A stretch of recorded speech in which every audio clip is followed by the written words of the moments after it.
Welcome to No Apologies. I'm Dana Lash. By now, you know that Kyle Rittenhouse was today acquitted on all charges. Here's the verdict being read in that Kenosha courtroom. Watch. As to the first count of the information, Joseph Rosenbaum, we, the jury, find the defendant Kyle H. Rittenhouse not guilty.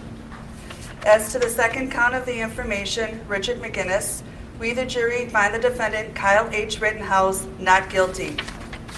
As to the third count of the information, unknown male, we, the jury, find the defendant Kyle H. Rittenhouse not guilty. As to the fourth count of the information, Anthony Huber, we, the jury, find the defendant Kyle H. Rittenhouse not guilty. As to the fifth count of the information, Gage Grosskreutz, we, the jury, find the defendant Kyle H. Rittenhouse not guilty. Acquitted of all charges. That's what any honest person that saw any of those videos or watched even any bit of this trial expected. There was no doubt. The only question was whether or not the media circus and the bias and the threats of riots and violence would somehow intimidate the jury. Now, of course, as you might expect, the acquittals have infuriated the left. Here's some quick hot takes, which are still coming in. So this is from Congressman Jerry Nadler. Now, it's important to note that Jerry Nadler is the chairman of the Judiciary Committee. And he says, quote, "This heartbreaking verdict is a miscarriage of justice and sets a dangerous precedent which justifies federal review by DOJ. Justice cannot tolerate armed persons crossing state lines, looking for trouble, while people engage in First Amendment protected protest." Now, this is the chairman, again, of the Judiciary Committee, who's lying by calling Rittenhouse, quote, "an armed person crossing state lines," end quote. And there's a reason he does that. Now, Rittenhouse's gun was never in Illinois. His dad lives in, and Rittenhouse works in Kenosha. I've told you I've driven this from Illinois to Kenosha. It's 20 minutes away from where Kyle lives with his mom and sister in Antioch. Now, it's an irresponsible ploy, and it's not just designed to incite. Nadler wants to harass Rittenhouse using the weaponized DOJ based on a lie. If they can try to argue that Kyle Rittenhouse crossed state lines, and that's why they keep going with that lie, cross state lines, they can then try to justify federal involvement. This is the weaponized DOJ in action, and it's insane. This from the ACLU.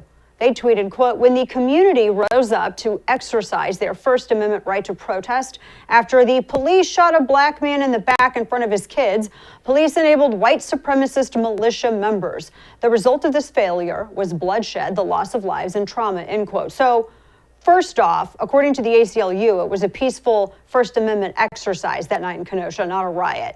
And the exercise of civil liberties doesn't void the right of self-defense. But that's what the ACLU is arguing here. And lastly, Jacob Blake was not just some random person that police targeted because he was black. Jacob Blake was a predator of women. Jacob Blake is a domestic abuser. He beat a woman and he sexually assaulted her, and she took out a protective order against him. He decided, hey kids, great road trip. Let's go with my knife to the woman whose home I have been beating and sexually assaulting. She has a protective order against me. Let's violate it while I threaten her and trespass, necessitating her calling the police for protection. And then I'm going to brandish my knife at the cops in front of my children while resisting arrest. Father of the Year material right there, so spare me. It's not the police's fault that it happened, and it's not the criminals and the pedophiles who attacked Kyle. Everybody wants to blame this boogeyman of white supremacy with us. And like I've said earlier, the only white supremacy I've seen was the white dude screaming the N-word while he was trying to burn down black-owned businesses in Kenosha.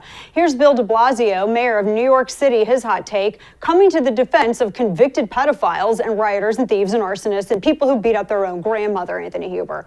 He says, quote, "Anthony Huber and Joseph Rosenbaum are victims. They should be alive today. And the only reason they're not is because a violent, dangerous man chose to take a gun," and here's that phrase, "across state lines and start shooting people. To call this a miscarriage of justice is an understatement," end quote. Now, Bill is upset for a convicted pedophile. He's a child rapist, Joseph Rosenbaum. This is not up for debate. It's receipts, and it's awful. And domestic abuser Anthony Huber. They were both rioting and committing arson in Kenosha that night. And remember, Rosenbaum attacked Kyle Rittenhouse because Kyle Rittenhouse dared to put out the fire that Joseph Rosenbaum started in a dumpster, and he was trying to push towards fuel pumps at a gas station. Now, despite inferring that Kyle Rittenhouse was a white supremacist with zero evidence during the election cycle, the president, Joe Biden, weighed in. Watch. I stand by what the jury has concluded. The jury system works, and we have to abide by it. Now, Biden could have simply stopped there, and that would have been the most reasoned take from a Democrat on this issue ever. But that clearly wasn't enough to satiate the bloodthirsty Marxist left that want violence. They're mad because they couldn't incarcerate a now 18-year-old. So Biden tried it again with this statement. It reads, "While the verdict in Kenosha will leave many Americans feeling angry and concerned, myself included, we must acknowledge that the jury has spoken." Now, as you know, he says the Rittenhouse case has been an emotional powder keg riveting the entire nation. And now the trial, this is the whole thing. This trial was never about whether or not Kyle Rittenhouse wasn't a hero. I don't know where that talking point's coming from. The trial wasn't about whether Kyle Rittenhouse should have been in Kenosha that night, which, by the way, he had a hell of a lot more reason to be there than the people who came in to riot from California and Oregon. No, that's not what was on trial here either. And the trial was also not about there's nothing else. Now, as I've continually said over and over, the Kyle Rittenhouse trial was about every American's right to self-defense when a mob attacks them. I mean, does the Second Amendment mean anything if rioters can viciously attack you, but you're not allowed to defend yourself with your legally carried, and it was not a misdemeanor? Not legally carry your firearm?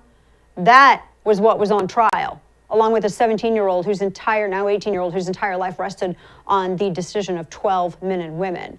Now, what made this trial especially explosive was the fact that in the court of public opinion, the verdict had already been rendered. Again, the case for Rittenhouse innocence was clear. The question was whether the intense pressure and the threats of violence in the media circus would intimidate the jury, which thankfully it did not happen. And kudos to those jurors. That is patriotic duty. The case was not just about self-defense, which won today, but also about the importance of a jury, part of due process, which is a cornerstone of our republic. Joining me now to break down everything from today and react to this verdict is self-defense attorney, our good friend, Andrew Branca, who has followed this case tirelessly. Andrew, this was a win for self-defense today. And I feel relief, although I'm worried for Kenosha, I'm worried for those jurors. And I hope that Kyle Rittenhouse sues the ever-loving hell out of every single media outlet that defamed, libeled, and slandered him. Your thoughts to this verdict today? Well, it is a fantastic day, a great day. Justice was served today. This was a case that never should have been charged, much less brought to trial. There's never been any substantive evidence inconsistent with self-defense. In the case where the state has to disprove self-defense beyond a reasonable doubt, they never had a real prospect for a conviction by a unanimous jury. They were using the process itself as the punishment here and hoping they could get one juror to hold out, have a hung jury, and do this to this kid again and again and again. There was nothing that Kyle Rittenhouse did that was anywhere close to unlawful in this entire affair. I wanted to get your thoughts on this phrase that we keep hearing over and over again, across state lines. And I thought that there's a reason why people keep pushing this in light of the fact that this is completely antithetical to established fact. I mean, the firearm was never in Illinois, it was always in Kenosha. And then I see Chairman of the Judiciary, Jerry Nadler, weigh in with that tweet. And he's arguing that, well, the DOJ needs to look at this. You can't just cross state lines, armed across state lines. So it sounds like Nadler is trying to base DOJ harassment of Kyle Rittenhouse and perhaps a federal suit on the basis of this lie that he took a gun across state lines. What do you take out of that? Well, I think what's happening here is not really a legal matter, but a political matter. There's no legal merit to any of this, so there won't be any substantive DOJ investigation or legal complications for Kyle. There's simply zero evidence that the gun was ever carried across state lines. It didn't exist. By the way, even he didn't cross state lines that day. He had spent the night at his friend's house in Kenosha. So he was already in Kenosha that morning before anybody had decided to do anything to protect any property there. What's happening here is this was a political prosecution, and Nadler's side lost. And when your side loses in a political prosecution, the tendency is to try to buck up your troops. Say, hey, it looks like we lost, but it's not over yet. We're going to have a second bite at the apple in federal court. They did the same thing in the George Zimmerman case. And you know what came of that federal case? Nothing. Never happened. That's a good point. Even the Barack Obama, Eric Holder, Department of Justice had to conclude that there was no federal case against George Zimmerman. There is no federal case here. Yeah, and that's why it worried me when I saw that. I thought, oh my goodness, because we've heard so many stories about these weaponized agencies now going after everyone, and it wouldn't surprise me if they had tried. The jury, I know you and I talked the other day, and we were concerned as to how this jury. You had said, look, if this goes into next week, you were looking at a possibility of a hung jury. From what I understand, it was 7 women, 5 men, and one interesting thing about this, Andrew, and I know you've noted this as well, I was reading some information. It didn't specify anything beyond every single person on the jury had some kind of experience with firearms. I think that the least experienced person just went maybe like once a year to the range, and that was it. But everyone had some experience with firearms. And I don't think, at first I thought maybe that's kind of unusual, but then this is Kenosha, and people, Right. this is, firearms are a way of life there.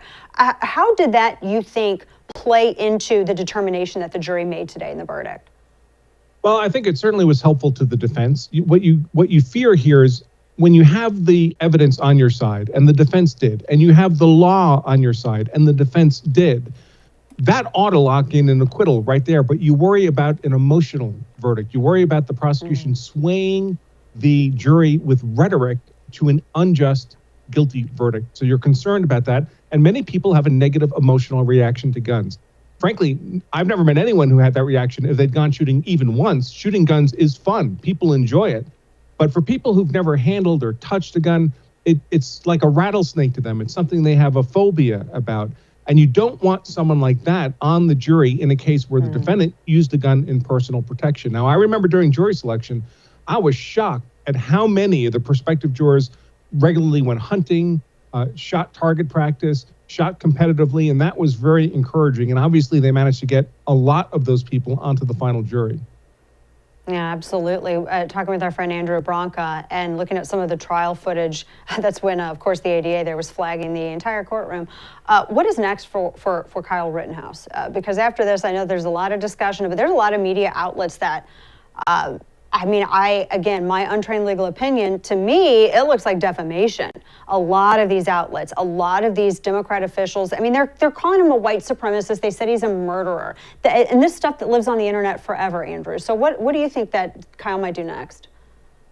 Well, first of all, defamation law is not really my area of expertise, but I have talked to lawyers who are experts in this area, so I can certainly share what they've told me. In terms of any claims that were made about the actual criminal charges, like characterizing him as a murderer, even though he hasn't been convicted of anything yet. The way slander and libel law works in America, if it's in a criminal indictment, pretty much anybody can call you whatever's in the indictment, and it's impossible to hold them accountable for that. But there are things like white supremacists that were not in the criminal indictment. So that stuff might well be an open field for a defamation lawsuit. Yeah, and of course the media really, I think the reason that we were in this position in the first place is this was an entirely media fabricated really trial. If it weren't for the mainstream press, I don't think that this ever would have gotten this far, because it seemed like there was a lot of pressure on Kenosha officials and prosecutors there to do something, even though this was clearly self-defense. But to counter that, Andrew, if it wasn't for all those independent journalists there getting that footage that ultimately helped the defense, and otherwise it would be Kyle Rittenhouse's word against a bunch of destructive Marxists burning down black-owned businesses. I think he might be in jail right now if it weren't for all of the other independent media. If we still lived in my youth, where we had 3 television stations in town and all of them were controlled from the same political perspective, this kid would be convicted in a heartbeat.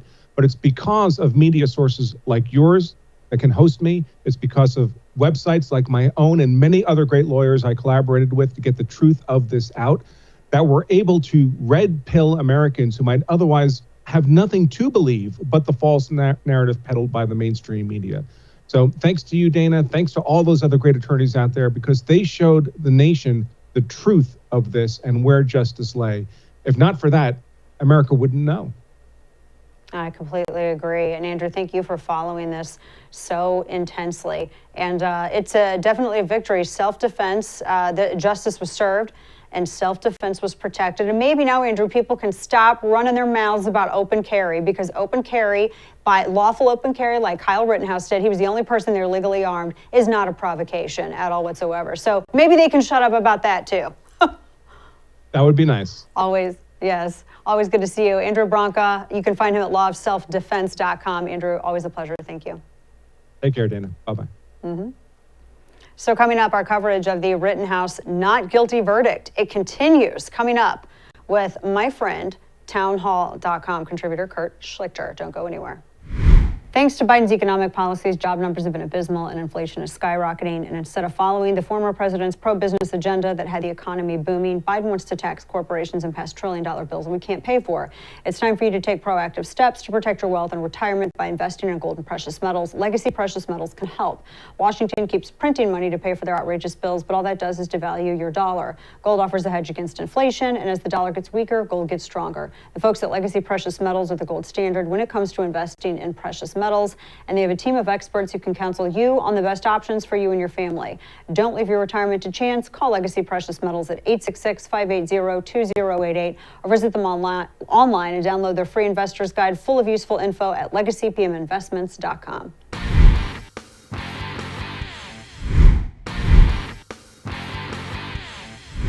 Our coverage of the Rittenhouse verdict, the not guilty verdict, continues here on The First. Now, if the verdict was at all surprising to you, it's maybe because, as my friend Julio Rosa says, you need better news sources. Maybe you were watching the Legacy Press when the incident occurred in the first place. Because remember, we were told Rittenhouse he practically invented white supremacy and murder. Remember this? Watch. Kenosha shooter, Kyle Rittenhouse, he murdered 2 people, by the way. Rittenhouse is basically what you would have had in a school shooter. He's a 17-year-old kid. He shouldn't have had a gun. He crossed state lines to supposedly protect property. No, he was going out to shoot people. Kyle Rittenhouse, the 17-year-old vigilante. Kyle Rittenhouse, a vigilante. Kyle Rittenhouse, the armed teenage vigilante. A 17-year-old vigilante, arguably a domestic terrorist, picked up a rifle, drove to a different state to shoot people. Kyle Rittenhouse, a guy who's deeply racist, went with weapons to a Black Lives Matter protest looking to get in trouble. He did. He murdered a couple of people. Rittenhouse, the 17-year-old kid, just running around, shooting and killing protesters. You see the 17-year-old who was radicalized by Trumpism, took his AR-15 to Kenosha and became a killer. None of a single thing of what any of these blackheads said is true.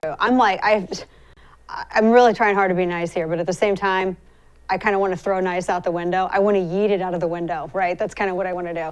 Just like we saw with Nicholas Sandmann, the Legacy Press, they might have a big defamation lawsuit coming their way very soon. Remember, Joe Biden called Kyle Rittenhouse a white supremacist, and I know that he was just getting a colonoscopy later today, so maybe they have some lube stuff left over because it looks like a giant lawsuit is going to be shoved up his backside. Let's dive into that and more with townhall.com senior columnist Kurt Schlichter. Everyone's absorbing Kurt's energy. You can feel his energy through the monitor. And by the way, Kurt, who is a veteran also, he knows riots. He was there during the LA riots, and he was helping to keep the law and order, which I'm going to talk to you about. But first, your reaction to this not guilty verdict today, Kurt. You know, Dana, thanks for having me on this wonderful day. There are a lot of people who say today that we should be, nerds, cucks, losers, who say that we should be gracious and thoughtful about this. But I disagree. I am unequivocally glad that Kyle Rittenhouse did what he did and has been found not guilty and will be free, while Rosenbaum, the convicted child rapist, will be burning in hell. I know the left doesn't like it. I don't care. This reaffirmed our sacred right to self-defense against scumbags, perverts, losers, mutants, weirdos, and other people who are trying to kill us.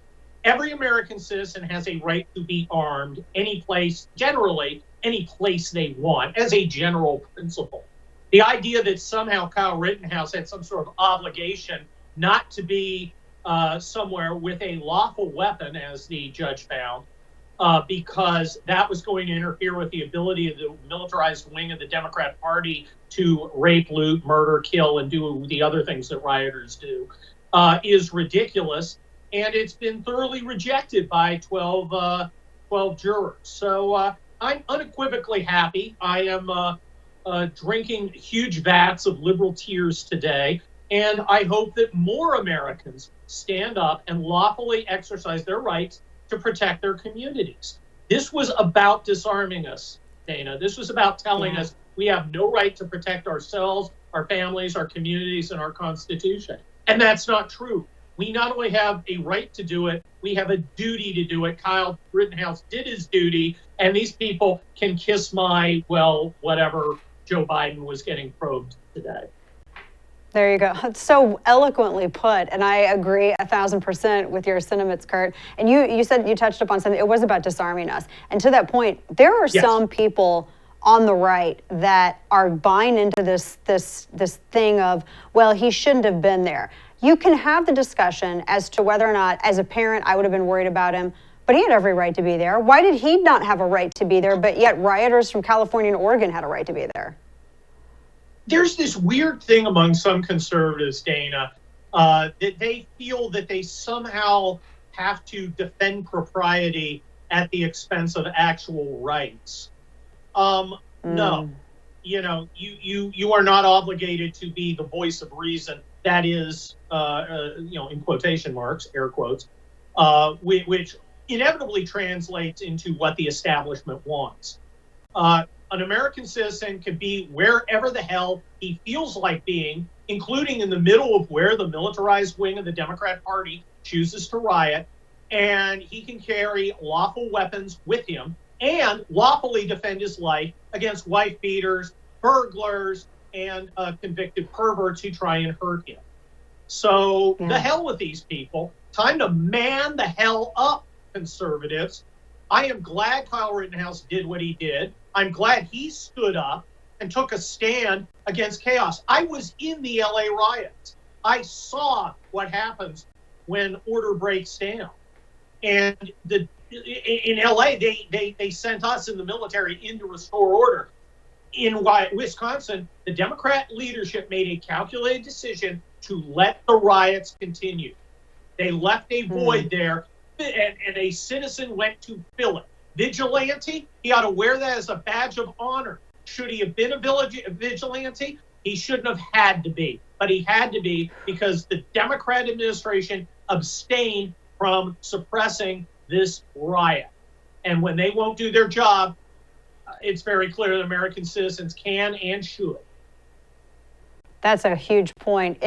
Whether or not he should have been a vigilante, he shouldn't have had to be because everyone else had a dereliction of duty.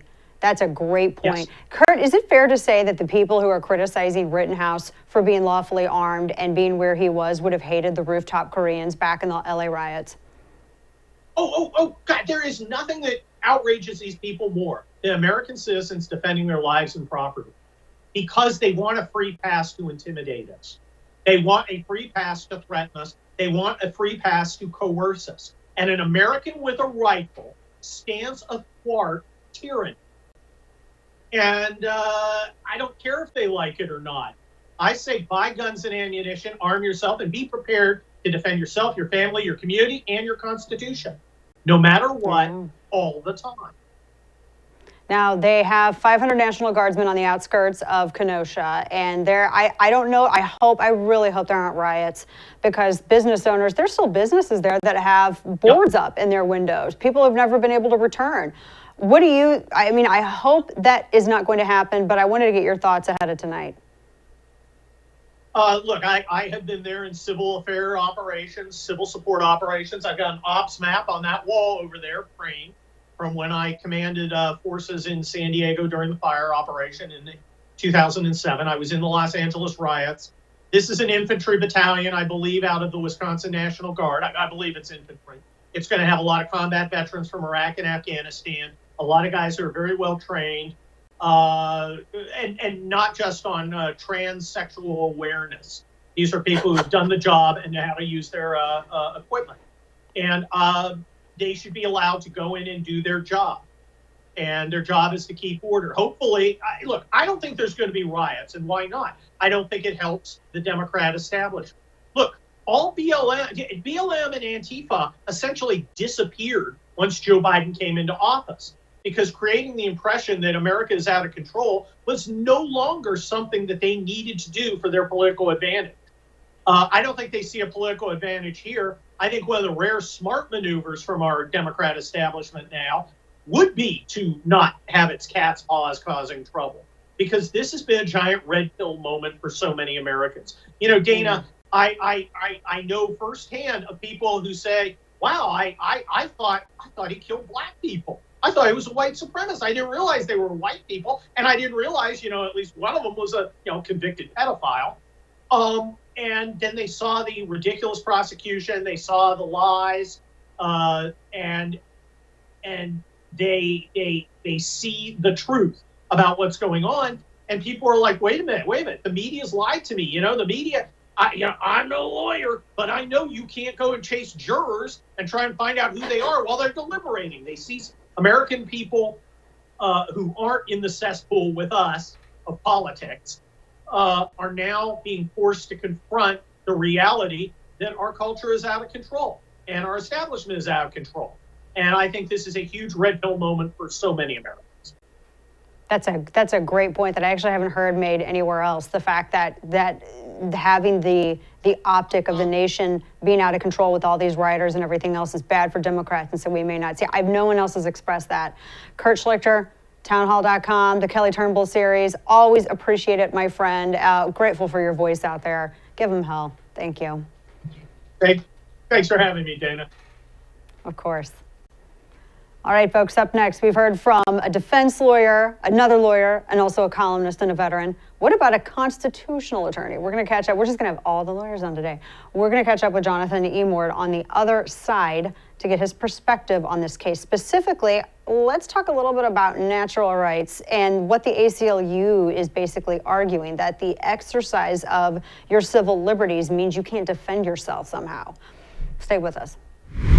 You have homeowners insurance for a good reason, because without it, a fire, flood, or burglary could destroy you financially. But there's another major crime that your homeowner's policy won't cover, and that's home title fraud. Law enforcement calls it one of the fastest growing crimes, and it can ruin you financially. So you need Home Title Lock. Title fraud happens when somebody can forge their signature on documents stating that you sold your home to them, and they can take out loans against your home and leave you with the payments. You will spend a fortune in legal fees trying to prove you didn't commit fraud. Home Title Lock puts a barrier around your home's title. In the instant they detect anybody, whether it's a cyber thief, a renter, or a relative trying to horn in on your home's title, they help shut it down. Visit HometitleLock.com, register your address to see if you could potentially be a victim, and enter code radio for 30 free days of protection.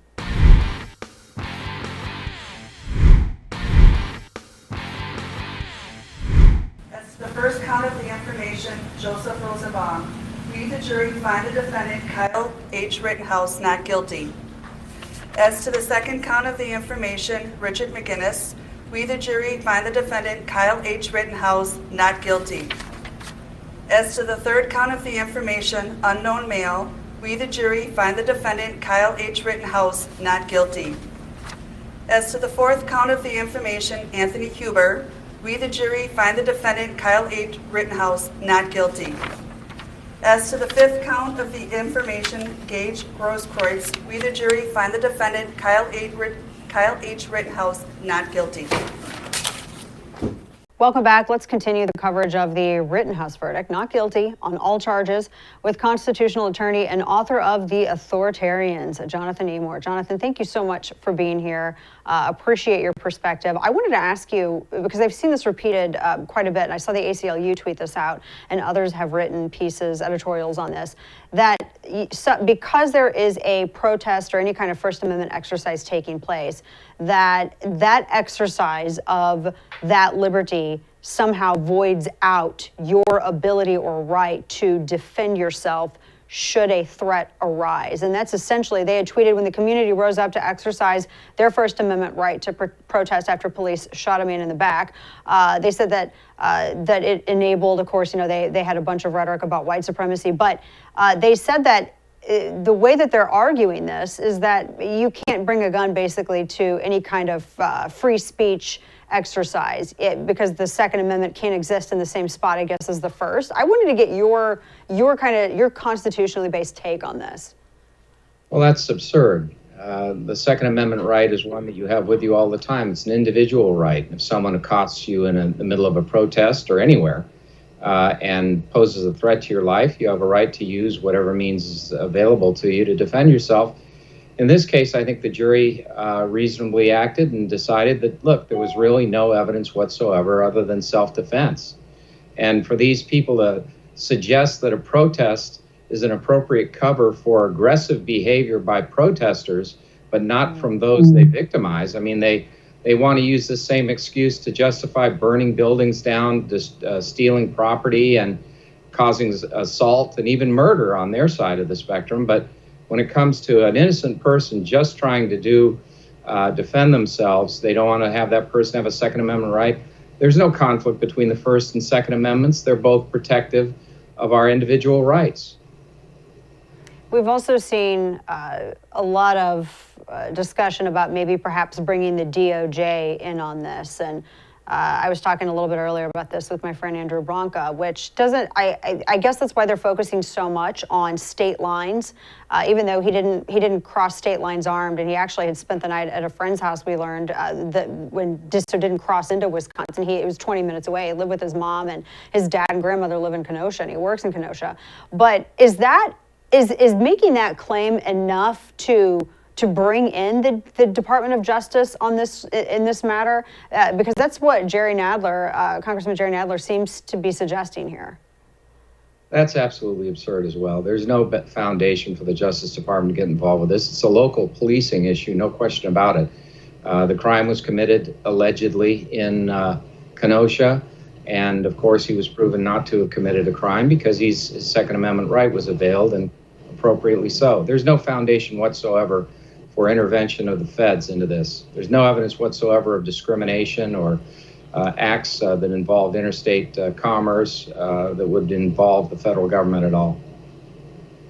Another question on this trial, and then I want to switch and ask about some of this with the education and the Department of Justice and FBI with parents and schools.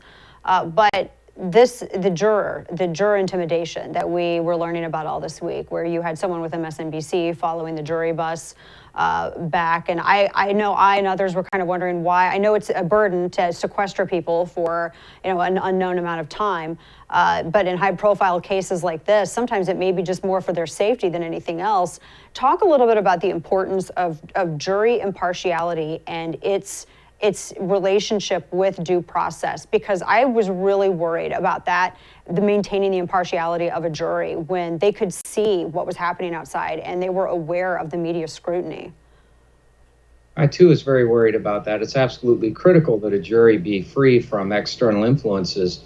External influences like this, particularly with an MSNBC reporter attempting apparently to use some sort of intimidation tactic, is very, very harmful. People, when they fear for their lives or fear for their safety, obviously are not going to be in their right mind to exercise a judgment impartially. I credit this jury with being courageous and understanding what their role was in this system. There was no foundation to even bring this case in the first place against Rittenhouse, and so the jury did what it should have done, which is acquit him of all counts. Kind of changing focus here, still kind of looking at some of the federal involvement. I'm sure you followed the story, Jonathan, of the DOJ and FBI looking at parents and basically going through the Patriot Act to exploit some of these counterterrorism procedures to track parents.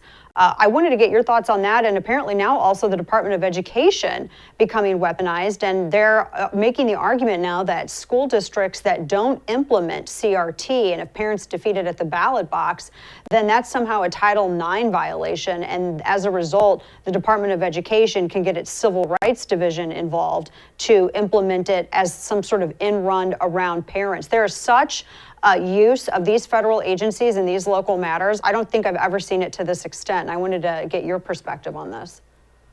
It's a gross abuse of power. The Attorney General abused his authority. He purposefully, based on the content of that memo, attempted to chill speech of parents. And then when we find out that he doubled down on the memo and actually allowed the implementation of its directive, which resulted in placing parents under espionage by the federal government, under surveillance by the FBI, that's enormously abusive. There's no role whatsoever for the federal government to exercise any jurisdiction over the role of parents in communicating their dissent to school boards. There's never been an exercise of that power. There is no such power under the Constitution that would allow it. So it is grossly abusive, And to argue, in addition, that there's somehow no right to argue against critical race theory. Critical race theory is Marxist indoctrination of youth. It's child abuse. And so they're standing up for child abuse on what? Civil rights grounds? Outrageous. There's no role to play under the civil rights laws for the federal government except to defend the parents' rights against child abuse. To the extent that the National School Board Association and others are working interstate to bring about a movement to indoctrinate students, those people are the ones who ought to be investigated. They're the ones that ought to be subject to prosecution. They're introducing racism into the schools, which we have long held to be unconstitutional under the 14th Amendment equal protection provision. So the only role the feds have legitimately is going after those who are pushing this in an interstate way. And there are several groups that are doing that, both commercial enterprises profiting from it and academics who are intent on achieving this indoctrination of our youth. We have a right to stand up against it. We should. And those who have been promoting it in the Justice Department really should be ashamed of themselves and ought to be the subject of federal investigation themselves. That's an abuse of federal power without question.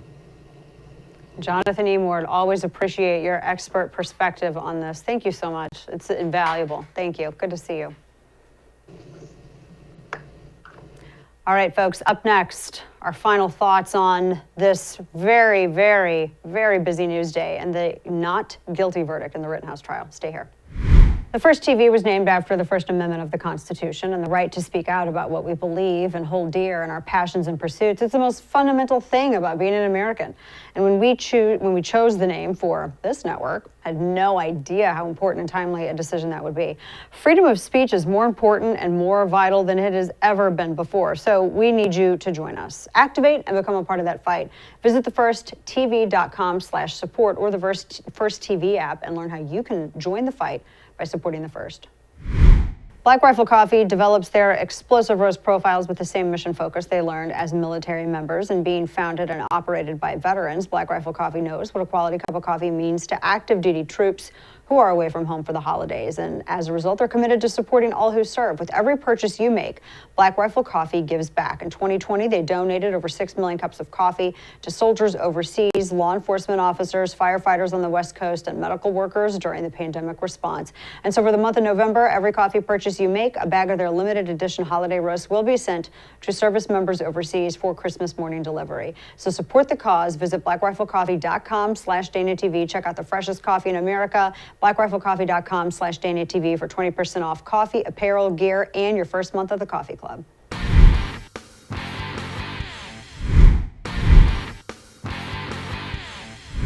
So a few thoughts as we wrap the program for the week. Major victory for self-defense this week, actually today, in the Rittenhouse verdict. Not guilty on all charges.